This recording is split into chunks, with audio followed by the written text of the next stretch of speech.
वही ट्रंप बुलाते हैं और गले भी मिलते हैं, वही ट्रंप उनको सबसे बड़ा अवार्ड भी उस देश का देते हैं आपको। और नरेंद्र मोदी को केवल अमेरिका ने नहीं, यूएई ने अपने सबसे बड़ा अवार्ड दिया, सऊदी अरब ने सबसे बड़ा अवार्ड दिया, इजराइल और जर्मनी जैसे देशों ने अपना सबसे बड़ा, जापान जैसे देशों ने अपना सबसे बड़ा अवार्ड दिया। तो आप जिस मोदी को जिस नजर से और जिस चश्मे से देख रहे हैं, शायद वो आपके चश्मे में फिट नहीं बैठ रहे हैं, इसलिए आपको दिक्कत है। आपने कहा कि हिंदुस्तान में बड़ी बेकारी है, आर्मी बहुत खराब है, आर्मी बहुत खराब है हिंदुस्तान की। यूएन पीस मिशन की जो आर्मी है उसमें भारतीय सेना के बड़े सारे जवान हैं, चाहे वो सूडान हो या बाकी इंटीरियर का कोई भी दूसरा देश हो जहां अफ्रीकन कंट्रीज हो, वहां इंडियन आर्मी के बड़ी संख्या में जवान हैं। आज तक ऐसी कोई बातें नहीं आई। आप देखिए, आप मनगढ़ंत बातें कह सकते हैं, आप कुछ भी बना सकते हैं पूरी। जैसे अभी डॉक्टर फिजा ने एक बात कही कि एक फुटबॉलर को गोली मार दिया गया, 6 महीना पहले वो जैसे मोहम्मद में वो शामिल हो गया था आमिर सिराज। जब 6 आप अगर एक दिन पहले भी मैं किसी आतंकी बन जाता हूँ, मैं पत्रकार से आतंकी बन जाऊंगा। अगर एक दिन पहले भी या 1 घंटा पहले भी मैं किसी आतंकी संगठन से जुड़ता हूँ, तो आतंकी संगठन से जुड़ना और आतंकी बनना, 1 घंटा पहले बनो, 1 मिनट पहले बनो, अगर आप आतंकी हैं तो आपको गोलियां खानी पड़ेगी। और ब्रिगेडियर साहब, आपकी नजर में हाफिज सईद भी आतंकी नहीं होगा, आपकी नजर दाऊद इब्राहिम भी आतंकी नहीं होगा। तो इसका मतलब ये नहीं कि हम उसको देखें, आपने बोलिया, मुझे भी जवाब देने दें। आपकी नजर में कुलभूषण आतंकी नहीं है? नरेंद्र मोदी, अब मैं जवाब दूं 1 मिनट के लिए सर। आप ये बताएं ब्रिगेडियर साहब, 1 मिनट मुझे दे दें, फिर आप जवाब दे दें प्लीज। यूनाइटेड नेशंस में क्या आपने कहा अक़वाम मुत्तहिदा की सेना में इंडियन फौजी है। आपको पता है कि पूरी दुनिया में पीस फोर्स में सबसे ज्यादा फौजी किस मुल्क का है? पाकिस्तान का। अपना होमवर्क करके आते हैं आप। पाकिस्तानी सेना पीस कीपिंग फोर्स में यूनाइटेड नेशन में सबसे ज्यादा फौजी भेजती है, पहली बात। दूसरी बात ये, आप नरेंद्र मोदी के जिन अवार्ड्स का नाम ले रहे हैं, वो अवार्ड नरेंद्र मोदी को नहीं मिले, वो अवार्ड उस इंडिया को मिले हैं जिसके साथ ये लोग, अब हमारे वज़ीर-ए-आज़म इमरान खान ने यही बात आपको दुनिया को समझाई है।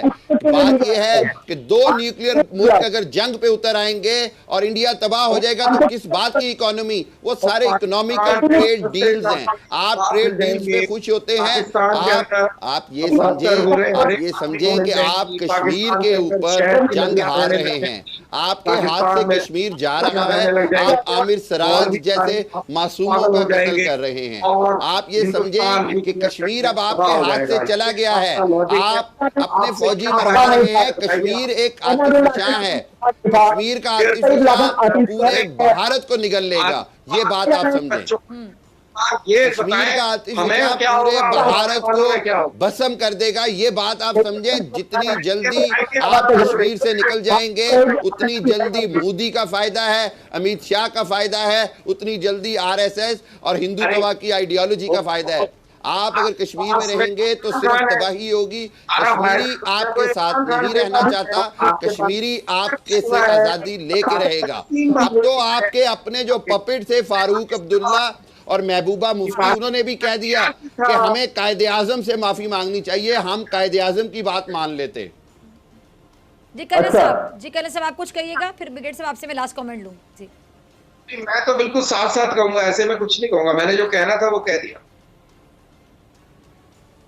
यानी साफ साफ बकवास के वर्ड बोलेंगे, कुछ नहीं बोलेंगे। डॉक्टर फिजा, इनके डॉक्टर वो पता है, के पास कोई अल्फाज वो फौजी हैं, उनको ये बताएंगे कि कैसे हमसे लड़ाई में पिटते हैं। सवाल का जवाब दें। आप कर्नल ही लगे हुए थे, कहीं पे गुंडे लगे हुए थे।